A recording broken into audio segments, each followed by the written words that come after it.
오늘은 마라기 2장 17절부터 3장 6절까지 볼 텐데요. 우선 17절만 읽어보겠습니다.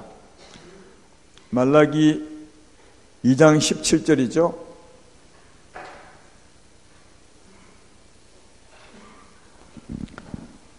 제가 봉독합니다.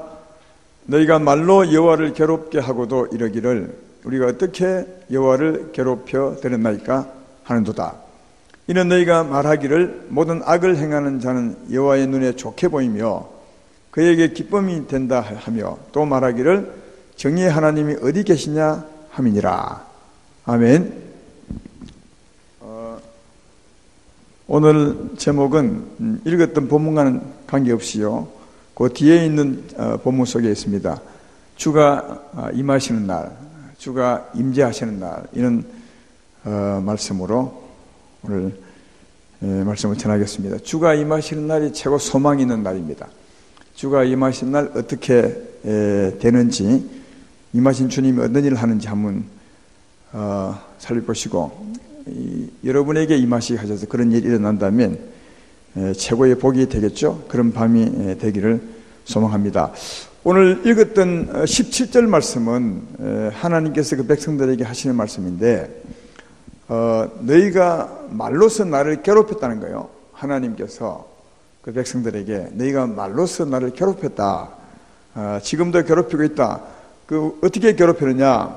그 뒤에 보면 그래서 이제 백성들이 우리가 언제 하나님을 괴롭혀 드렸습니까? 이렇게 이제 물을 때 하나님이 말하기를 너희가 말하기를 모든 악을 행하는 자를 하나님이 좋게 보고 좋아하고 또 그에게 기쁨이 된다 하며 또 말하기를 정의 하나님이 어디 계시냐 함이라. 정의 하나님이 없지 않냐 이렇게 이제 말한다는 겁니다. 하나님 백성들에게 하는 말이에요. 하나님 백성들이 하나님 앞에서 이렇게 말한다는 겁니다. 그래서 하나님이 되게 괴롭다는 거죠. 어떻게 해요? 하나님은 악을 좋아하고 그 악한 사람을 기쁘게 여기시고, 그리고 그래서 정의 하나님이 어디 계시냐 그렇게 의심할 만큼 되었다 그 말이죠. 그런 말을 하나님이 듣고는 되게 괴롭다. 너희는 그렇게 안 했으면 좋겠다. 이런 말씀으로 이 말씀을 쓰고 있습니다. 여러분, 하나님의 자녀들이 이런 분이 있을까요? 좀 전에 말했던 것처럼 하나님은 악을 좋게 보시고 악인을 좋아하시고 악하게 하는 사람들에게 복을 주시고 그렇게 하는 사람들을 하나님이 기쁘게 여기시고, 이런 말을 하는 하나님 백성이 있습니까? 혹시 여러분은 이렇게 혹시 한 적이 없었습니까? 하나님은 악한 사람을 좋아하네 이렇게 하신 분, 제가 볼 때 이렇게 말하는 하나님 백성은 없을 것 같은데, 그런데 있더라고요. 이게 이런 사람이 많아요. 이 말만 보면 없는 것 같죠. 그러나 현실 속에 가보면 있습니다. 실제로 우리가 하나님 볼 때는 우리가 말하는 것도 하나님 봤겠지만 그 삶의 현장에서 말 없지만 말하는 게 많습니다. 행동으로요. 하나님은 그런 것을 말한다고 합니다. 왜? 말보다 더 중요한 거죠. 말은 그렇게 하지만 반대로 살면 하나님은 기뻐할 텐데, 말은 그리 안 해도 삶을 그렇게 살면, 오늘 말한 것처럼 살면 하나님은 내가 그렇게 말한다고 하죠. 이런 분들이 참 의외로 많다는 겁니다. 저도 이 말씀을 진짜 이해 못했어요. 내가 이런 일을 알기 전에는요. 근데 이런 일을 겪어보니까 진짜 그런 사람이 있네 이렇게 보게 되고, 그런 사람이 의외로 많더라는 것을 알겠습니다. 요즘 우리 노예의 어려운 일이 있는데 지금 뭐 거의 다 끝나갑니다. 있는데 이제 서로 이제 어려운 일이 뭐냐, 서로 싸우는 일이에요. 그러니까 이제 싸우니까 억울한 일을 당했다고 생각하는 사람, 당했는지 모르겠지만 생각하는 사람은 고소도 하고 고발도 하고 법원에다가 또 이렇게 재판도 걸고 이렇게 하더라고요. 근데 우리가 볼 때는 상대방이 악한 겁니다.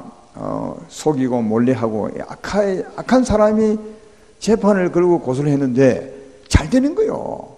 악한 사람들이 잘 돼.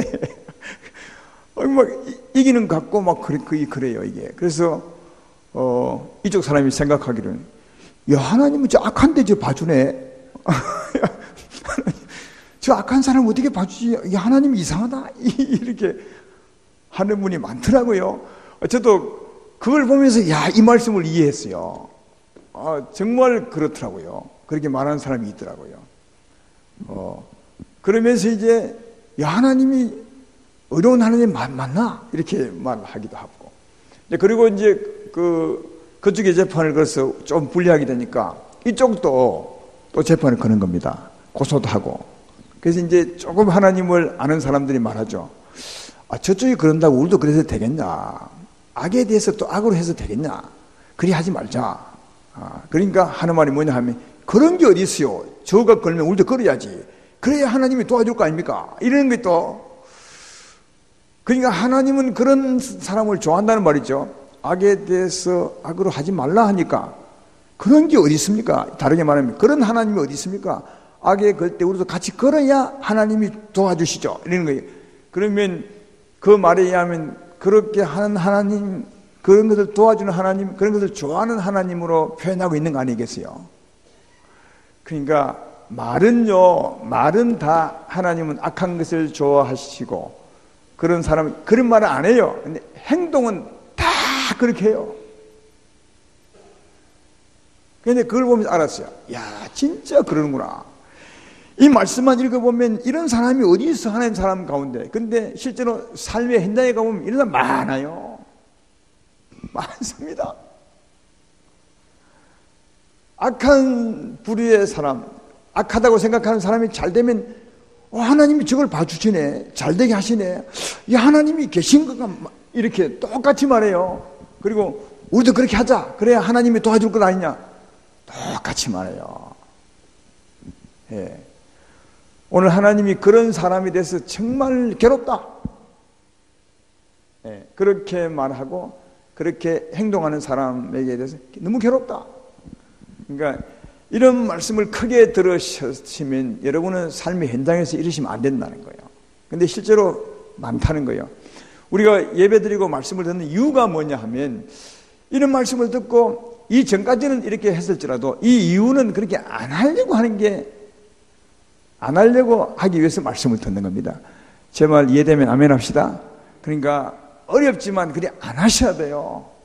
진짜 내 힘으로 안 되면 하나님의 은혜를 구하는 겁니다. 하나님, 내가 이 말씀대로 살기 원하는데 내가 약해서 안 됩니다.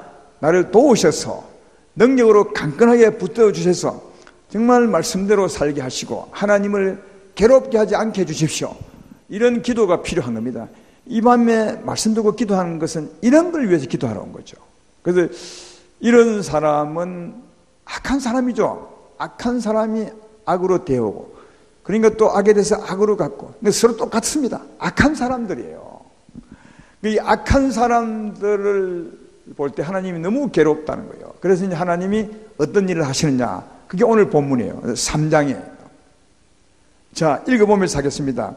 먼저는 3장 1절부터 3절까지 보겠습니다. 만군의 여호와가 이르노라.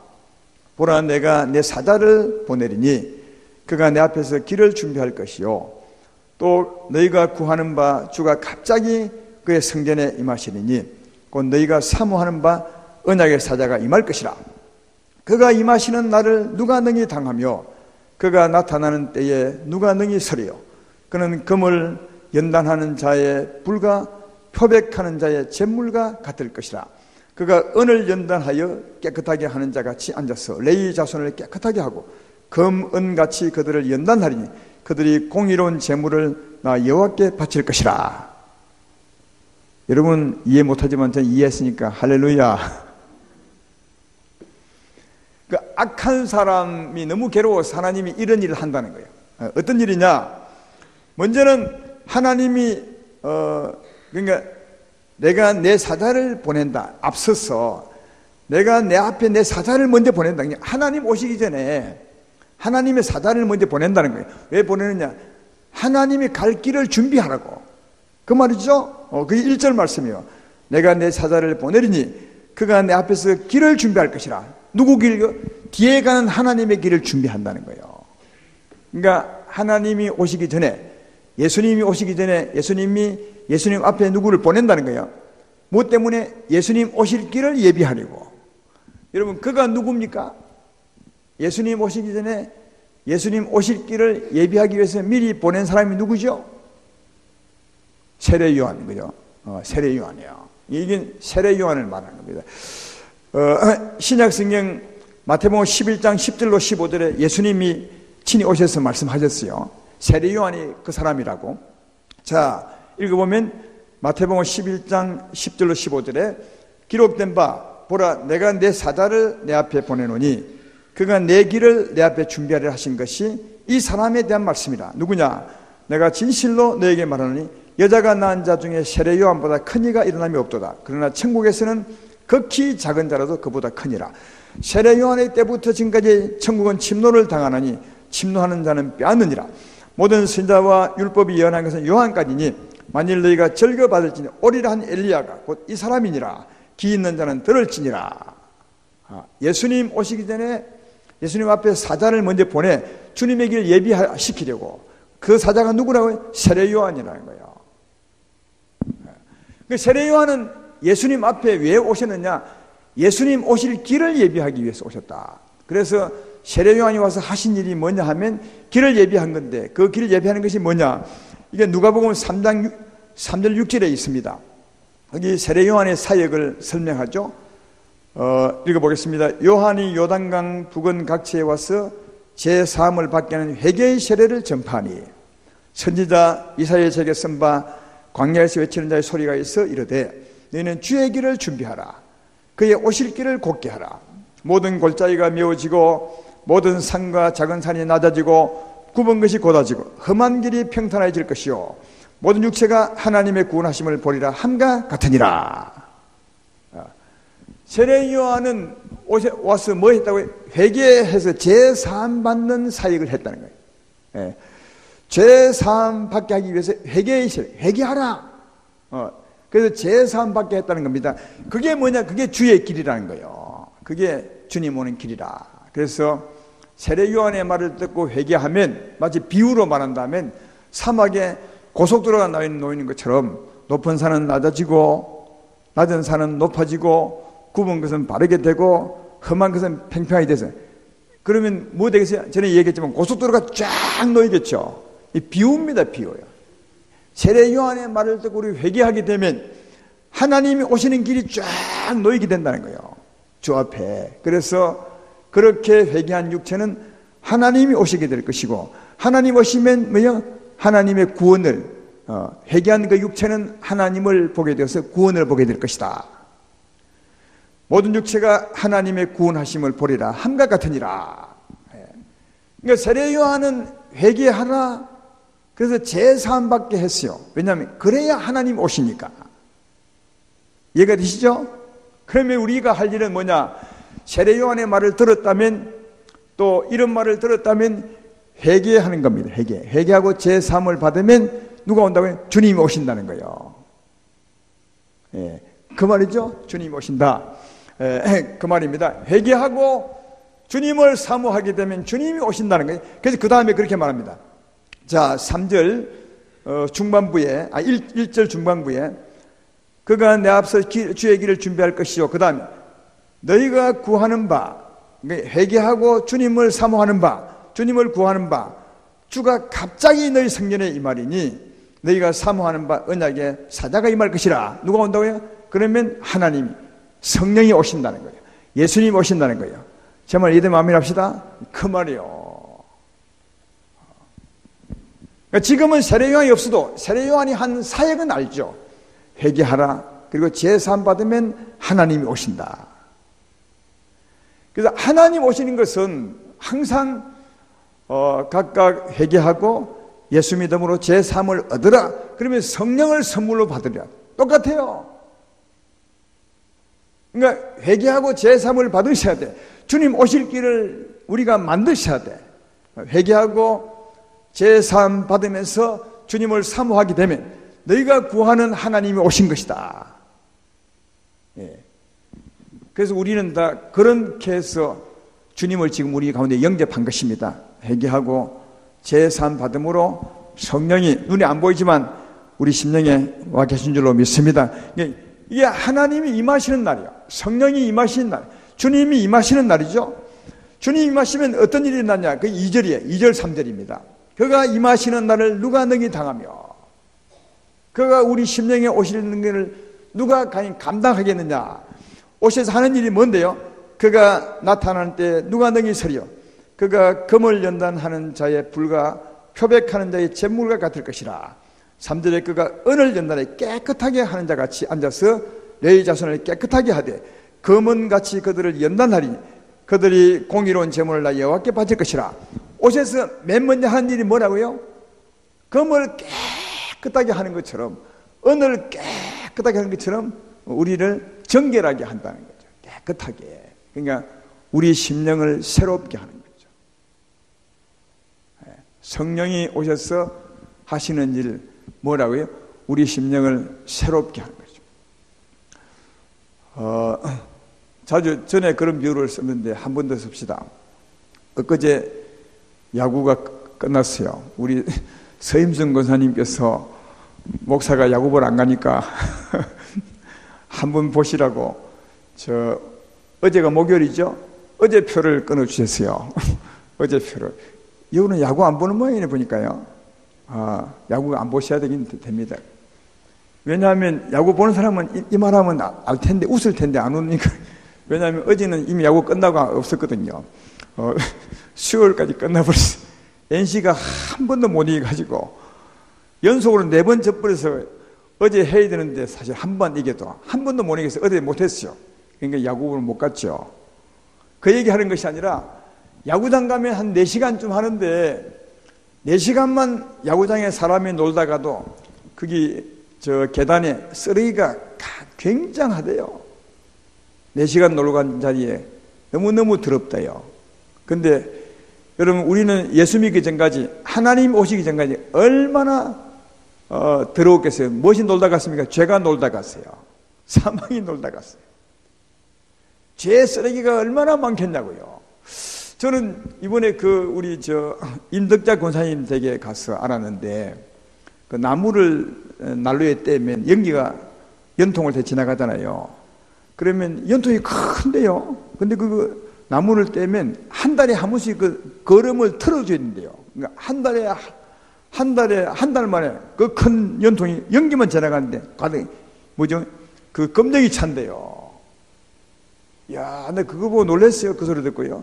전에 시골 있을 때는 1년에 한 번쯤 틀었거든요. 굴뚝, 그죠? 굴뚝 청소하는 사람이 오잖아요. 굴뚝 불러서 굴뚝 청소를 하거든요. 막 센 선풍기를 돌려서 굴뚝을 싹 씻어내는데, 아니 그물을 보니까 한 달에 한 번쯤 털어줘야 된대요. 그러니까 연기만 지나가도 연통에 끓음이 가득 찬다니까요. 그런데 여러분은 몇 살 때 예수 믿으셨어요? 저는 27살 때 믿은 것 같은데 27년 동안 얼마나 많은 죄가 지나갔겠어요. 내 심령에 연통에 거름이 아니라 엄청 가득 찼을 것 같아. 근데 성령이 오시면, 주님이 임하셔서 오셨어, 이걸 깨끗하게 씻어버린다는 거예요. 깨끗하게 금처럼. 그러니까 100% 순도 금처럼, 그 다음 100% 순도 은처럼 깨끗하게 씻어버린. 그러니까 이 일을 누가 감당하겠느냐? 그때 은혜가 넘치게 될 것이다. 여러분, 그런 경험 다 하셨잖아요. 우리가 예수 처음 믿을 때 막 회개가 되고 토해내고 막, 그래서 막 이 심령이 은혜가 충만할 때 눈물이 쏟아지고 그런 경험을 했죠. 그런 것을 이게 표현하고 있는 거예요. 하나님 성령이 임하시는 날, 그가 임하셔서 우리의 심령을 금처럼 깨끗하게 표백하는 잿물같이, 양잿물처럼 말이에요. 여러분, 양잿물 가지고, 옛날에는 표백제가 없어가지고 양잿물을 가지고 빨래를 삶았어요. 그리고 씻으면 하얗게 되죠. 그것처럼 우리 심령을 깨끗하게 씻어낸다는 거예요. 누가 임하신 주께서, 그런 말이죠. 금과 은처럼 그렇게 깨끗하게 하시고, 그 다음 또 하는 얘기입니다. 5절을 보십시오. 내가 심판하러 너에게 임할 것이라. 점치는 자에게와 간음하는 자에게와 거짓 맹세하는 자에게와 품꾼의 싹시에 대하여 억울하게 하며 가부와 고아를 압제하며 나그네를 억울하게 하며 나를 경외하지 아니하는 자들에게 속히 임하여 심판하리라. 그 말이죠. 만군의 여호와가 말하였느니라. 그러니까 앞에는 하나님이 임하사 우리 심령을 검처럼 은처럼 깨끗하게 씻어내고 새롭게 한다는 말씀이고요. 또 5절은 심판하는 거예요. 어떤 자를 심판하느냐? 점치는 자, 간음하는 자, 거짓 맹세하는 자, 품꾼의 사기에 대하여 억울하게 하는 자, 가부와 고아를 압박하는 자, 하나님을 경외하지 않는 이걸 임하사 심판한대요. 그러면 여기 5절 심판하는 것은 심판받는 사람은 누구겠어요? 세상에 안 믿는 사람이겠어요? 아니면 믿는 사람이겠어요? 이걸 잘 알아야 이 말씀을 제대로 이해할 수 있는 거예요. 앞에 둘은 성령이 임하셔서 깨끗하게 속을 씻어내는 거예요. 비유로 금과 음처럼. 두 번째는 나쁜 일 하는 그걸 심판한대요. 즉시 심판한대. 성령이 임하셔서. 그러면 성령이 임하셔서 심판하는 것은 안 믿는 사람이요, 믿는 사람이요? 말 들어보면 믿는 사람 같죠? 그렇죠? 근데 이걸 우리가 그냥 읽으면 안 믿는 사람을 심판하는 것 같지만 내 말 들으니까 믿는 사람 같죠? 믿는 사람이요. 예, 안 믿는 사람은 나중에 마지막 때 심판하고 지금은 성령이 임한다. 성령이 임하셔서 지금 하는 일이니까 먼저는 심령을 씻고 그 다음은 심판하는 거예요. 믿는 그 사람이 주님이 임하신 그 사람에게 심판하는 거예요. 그러면 뭘 심판하는 거죠? 자, 여러분 이런 일을 하는 데가 어디입니까? 점을 치고, 그러니까 하나님 의지하지 않고요. 점 치고 우상을 숭배하고 간음하고, 그러니까 하나님보다 다른 걸 더 좋아하고 거짓 맹세하고 불의하게 하고 또 가부와 약한 자를 압제하고, 그죠? 하나님을 경외하지 않는 자, 이런 일을 어디서 해요? 성령이 우리에게 임하신 건 믿는 사람이니까 이런 일을 우리가 어디서 합니까? 우리 부분 중에 육체가 육신의 육체가 이 육체 죄 있는 육체가 이런 일을 하죠. 그렇죠. 육신의 소욕, 죄가 역사하는 이 육체와 정욕, 육신이 이런 일을 해요. 우리가 예수 믿기 전에 이런 일을 하지 않습니까? 맞죠? 네. 이런 일을 육체의 소욕이 하는 것을 알 수 있는 것은 갈라디아서 5장 19절 21절에 나와 있습니다. 거기 보면 육체의 일은 갈라디아서 육체의 일은 분명하니 곧 음행과 더러운 것과 호색과 우상 숭배와 추술과 원수 맺는 것과 분쟁과 시기와 분냉과 당 있는 것과 분열함과 이단과 투기와 술 취함과 방탕과 그와 같은 것들이라.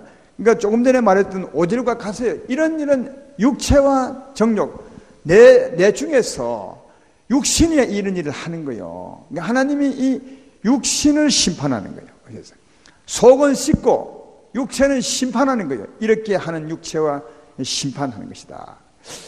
하나님이 이걸 심판하는 걸 알 수 있는 것은 한번 보십시오. 여러분, 하나님이 우리를 구원하기 위해서 예수님을 보내셨는데 우리 대신 예수님에게 죄의 짐을 짊어지우셨죠. 여러분의 죄의 짐을 예수님에게 짊어지우셨죠. 그리고 하나님은 예수를 심판하셨어요. 맞죠? 그래서 예수님이 우리 구주가 되는 겁니다.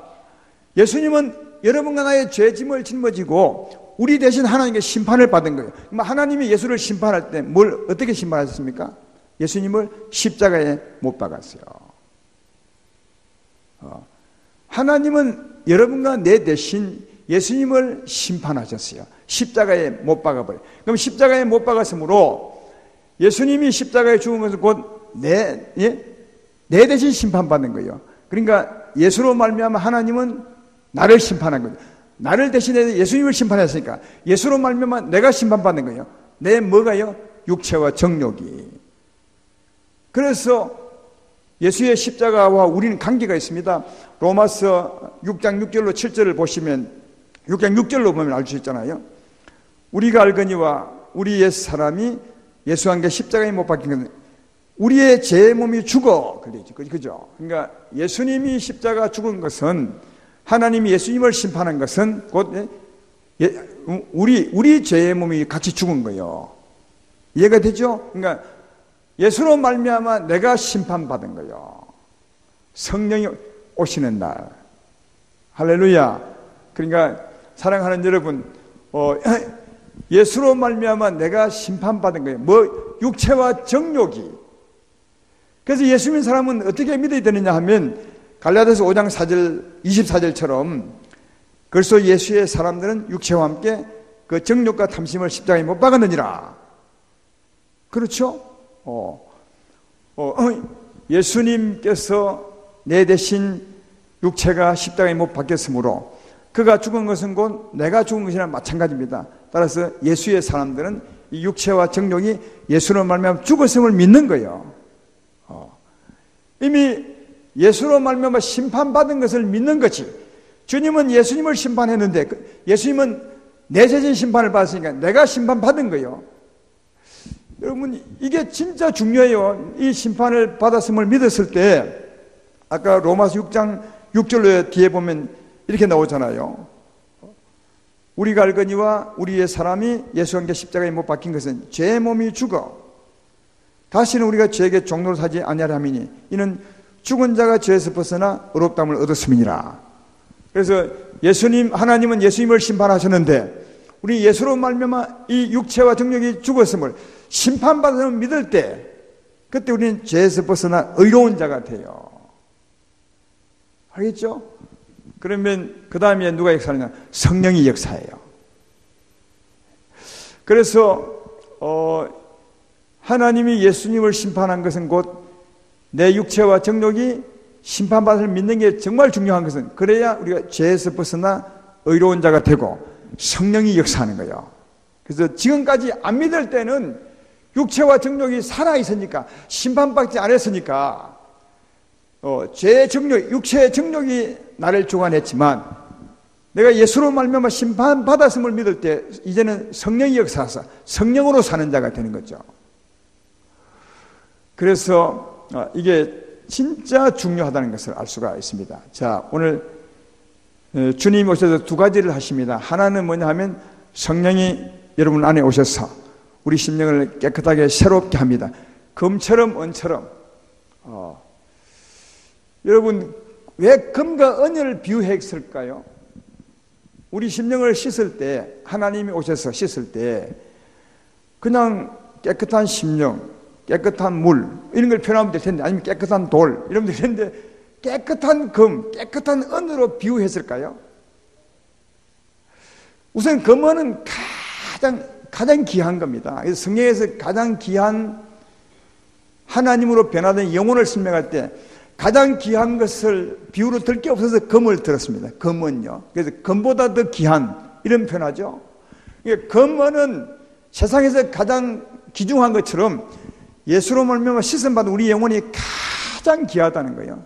가장 귀하고 또 금은 변화되지 않습니다. 영원히 한 번 씻음 받으면 영원히 우리 영혼은 변화되지 않습니다. 이해되죠? 그리고 아까 말했던 깨끗하게 쓴 금은 절대 녹슬지 않습니다. 영원히 깨끗하고 가장 귀합니다. 그래서 이 금은 비유를 한 것입니다. 성령이 우리 가운데 오셔서 우리 심령을 씻으면 우리 영혼은 금과 은처럼 가장 귀하고 가장 깨끗하고 가장 변하지 않는 영원한 존재가 되는 겁니다. 그래서 금은 비유를 한 것입니다. 성령이 오셔서 우리를 씻으면 이렇게 되는 거죠. 만약 하나님이 오시지 않고 우리가 그대로 산다면 우리는 최고로 추한 존재가 됩니다. 제가 덕지 묻은 말 너무너무 추한 자가 되지만 성령이 오셔서 우리 영혼을 씻으면 금과 은처럼 가장 귀하고 절대로 변하지 않고 가장 깨끗한 하나님의 존재가 된다는 사실을 잘 알 수가 있고 이거 하나 하죠. 그 다음 성령이 오실 때 뭘 심판한다고요? 육체와 정욕을 심판하는 거예요. 살아있을 때. 근데 안 믿는 사람은 이제 죽을 때 심판하는 거예요. 안 믿는 사람은 죽을 그때 하나님이 육체와 정욕을 아니요. 바로 직접 우리 대신 심판받는 예수를 안 믿으니까 직접 그 사람을 심판한 육체와 정욕을 불살라버려요. 그리고 그 후에 지옥으로 가겠죠. 그러니까 우리들은 예수 믿는 게 뭐냐면 하나님이 나를 심판할 것을, 나를 멸할 것을 주님이 예수님을 멸한 거예요. 그래서 우리가 그걸 믿을 때 예수로 말미암아 심판받게 됨으로 죄에서 벗어나 의로운 자가 되는 겁니다. 그리고 이제 성령이 역사하사 성령으로 사는 존재가 되는 거죠. 그러니까 이게 예수 믿음으로 사는 게 얼마나 대단한지 몰라요. 예수 믿지 않고 산다면 아까 말했던 것처럼 육체의 소욕이 역사해서 점치고 간음하고 거짓 맹세하고 품꾼을 억울하게 하고 이 약한 자를 막 괴롭히는 자가 되지만 이게 전에 우리 아닙니까? 그런데 예수를 믿을 때 육체와 정욕이 심판받을 믿을 때 우리는 죄에서 벗어나 의로운 자가 되고 성령이 역사하자. 이래는 하나님을 경외하고 점치지 않고 은혜롭게 사는 자가 된단 말이에요. 이해가 되시죠? 그래서 주님이 예수님을 심판한 그 심판을 믿는 게 너무너무 중요하다. 그래서 두 가지를 한 겁니다. 하나는 새롭게 씻으시고 하나는 예수로 말미암아 우리 육체와 정욕을 심판하시사 성령으로 살게 하신다는 거죠. 그래서 이제 6절에 보면 그렇게 성령이 임하사 우리를 구원한 존재를 두고 이렇게 말합니다. 6절에 나 여호와는 변하지 아니하나니 그러므로 야곱의 자손들아 너희가 소멸되지 아니하리라. 우리도 하나님이 변하지 않은 것처럼 영원히 소멸되지 않냐. 아까 금, 은 얘기한 게 바로 금이. 금이 소멸되지 않아요. 은이 사라지지 영원히 존재해. 녹슬지 않고 깨끗하게. 하나님이 오셔서 우리를 씻으시고 성령으로 살게 한 자들은 하나님이 변하지 않은 것처럼 너희도 영원히 변하지 않는다. 이 영생이에요, 영생. 여러분, 예수님을 믿음으로 은혜를 받은 사람은 이런 존재입니다. 대단한 존재입니다. 하나님이 변하지 않는 것처럼 너도 금과 은처럼 그보다 훨씬 귀한 존재로 깨끗하고 영원히 변하지 않는 존재가 되었느니라. 그렇게 말씀하고 있습니다. 근데 우리는 믿음으로 이런 것을 보지 못하고 하나님의 일을 보지 못하고 늘 바깥으로 자기만 보고 참 못생겼다. 왜 이렇게 못생겼을까? 매일 자기 얼굴 보고 못생겼다 하고 그리고 좀 잘생겼으면 좋았을 텐데 자기 속을 못 보는 거죠. 하나님 오셔서 하신 그 감당치 못한 일을 못 보는 거죠. 그 안의 일을 보면 내 얼굴은 좀 못생겼어도 늘 은혜로 살 수 있는데 굉장한 건 또 사업이 좀 못되면 막 화내고 짜증내고. 여러분, 사업 못된 그게 여러분 일이 아니에요. 우리는 하나님으로 변함이 없는 존재가 된 것이 중요한 거죠. 몸이 아파 다 죽어가도 하나님 오셔서 나를 살리시면 그는 대단한 존재가 된 거예요. 여러분, 나사로와 그 부자 얘기 누가복음 16장 얘기죠. 나사로는 늘 거지고 그 다음 병들어서 그 부잣집에 가서 늘 그 개들이 먹는 것처럼 그걸 주워먹고 그랬어요. 거지죠. 병들고 거지같이. 근데 나사로 그 부자는 항상 연락하고 살았어요. 그러나요, 그건 잠시입니다. 다 죽었어요. 죽고 난 후에 나사로는 어디요? 아브라함 품에 가서 너무 즐거운 곳에 갔어요. 왜? 이 땅에 살 때 이미 그는 금과 은 같은 존재였으니까. 그러니까 부자는 이 땅에 살 동안 연락하고 살았지만 잠시 그는 주님을 믿지 않았으므로 자기 죄를 가지고 엄부를 가요. 그 죄 때문에 자기 죄 때문에 영원히 불타는 존재가 된 겁니다. 하나님이 그때 그 육체를 심판하는 거죠. 여러분, 우리는 살아있을 때 예수로 말미암아 심판받은 것을 믿는 거고요. 그들은 믿지 않았으므로 자기가 직접 심판받아 엄부에 지옥불에 들어가는 거죠. 그러니까 이 땅에 살 동안 예수로 말미암아 이 육체가 심판받았음을 믿는 게 얼마나 중요한지 몰라요. 예수를 믿는 사람은 이미 심판받았느니라. 그래야 죄에서 벗어나 의로운 자가 되고 하나님의 성령이 역사하서 성령으로 사는 자가 되는 거죠. 성령이 임하시는 날, 다시 말해 회개하고 주님을 영접하는 날, 성령이 임재하시는 날, 이 두 가지가 있는 거죠. 하나는 우리 심령을 새롭게 하고 하나는 육체와 정욕을 심판해 버리시고 성령이 역사하는 사람이 되는 거예요. 따라서 우리가 해야 될 일은 뭐죠? 앞에 일을 하기 위해서 뭐 어떻게 하라고요? 회개하고 주님 오시도록 사모하는 거죠. 회개하고 주의 길을 만들라 했던 세례 요한의 말을 듣고 회개하고 주님을 사모하는 거예요. 그러면 주님이 뭐라고요? 아까 갑자기 오신다죠. 그렇잖아요. 갑자기 그가 성전에 임하신, 성전이 어린데 우리 아닙니다. 우리가 회개하고 주님을 사모하면 주님이 갑자기 임하신, 달려오는 거죠. 이사야서 55장 말씀처럼. 그렇죠? 그가 네게 달려올 것이라. 네가 회개하고 가까이 와서 주님을 부르면 그가 달려올 것이라. 이게 말씀하면 갑자기 성령이 우리 안에 임하게 오셔서 우리 심령을 씻게 되고, 또 두 번째는 어떻게 해요? 어떻게 하면 주님 오셔서 우리를 심판하시겠습니까? 예수님으로 말미암아 이 죄의 몸이 죽었음을 믿는 거죠. 예수의 십자가, 내 십자가, 우리가 알거니와 예수와 함께 십자가에 못 박혔나니, 그런데 이제는 내가 산 것이 아니라 주님이 사신 것이라. 예수의 사람들은 예수로 말미암아 육체와 정욕이 못 박혔음을 믿는 것이라. 믿을 때 성령이 역사하사 이제 성령으로 사는 자가 되게 하시는 거죠. 할렐루야. 그러면 이 두 가지를 합치면, 우리가 오늘 이제 이 합치면 먼저 회개하고, 진심으로 회개하고 십자가를 믿는 거죠. 회개하고 십자가를 믿는 것입니다. 회개하고, 주여, 주의 십자가 나의 십자가입니다. 예수로 말미암아 이 제 몸이 멸하여 죽었습니다. 그러므로 내가 의로운 자가 되었으니 주의 내게 역사하사 오늘도 내 심령을 새롭게 해주시고 성령으로 사는 자가 되게 해 주시옵소서. 이게 우리 기도가 되고 매일 기도가 되셔야 돼요. 성령이 오셔서 이미 우리를 새롭게 했습니다. 그리고 이미 심판하사 성령이 우리 삶을 주관하고 계십니다. 그러나 이 세상에 살다 보면 우리 심령이 때로는 더러워져요. 그렇죠? 그때 또 오늘 이 말씀처럼 회개하고 구하면 깨끗하게 해주신다는 거예요. 새롭게. 그리고 십자가 믿음으로 구할 때 성령이 역사하사 육체의 정욕으로 살지 않게 하시고 성령의 능력으로 살게 하시는 겁니다. 사랑하는 아름다운 교회 성도 여러분, 주님이 오셔서 하시는 일이 이 일입니다. 이런 일을 알고 구하고 사모하고 믿고 주님을 구하고 살아가는 것, 이게 우리의 삶입니다. 이 삶은 하나님이 기뻐하는 삶을 살아가면 아까 처음에 말했던 것처럼 여러분의 소망은 이루어집니다. 하나님이 여러분의 삶도 주관해 주리라 믿습니다. 여러분의 병도 치료합니다. 연약함을 회복시켜 주십니다. 오늘 말씀대로 한번 해보십시오. 그러면 여러분의 소망도 이루어지게 된다는 사실을 잘 발견해 볼 수 있습니다. 처음에 어떤 사람을 하나님이 구원하신다고요? 17절 말씀에 악한 사람이요, 악에 대하여 늘 악으로 갚고. 하나님은 악한 사람을 좋아하는 것 같아. 하나님이 계신 거야.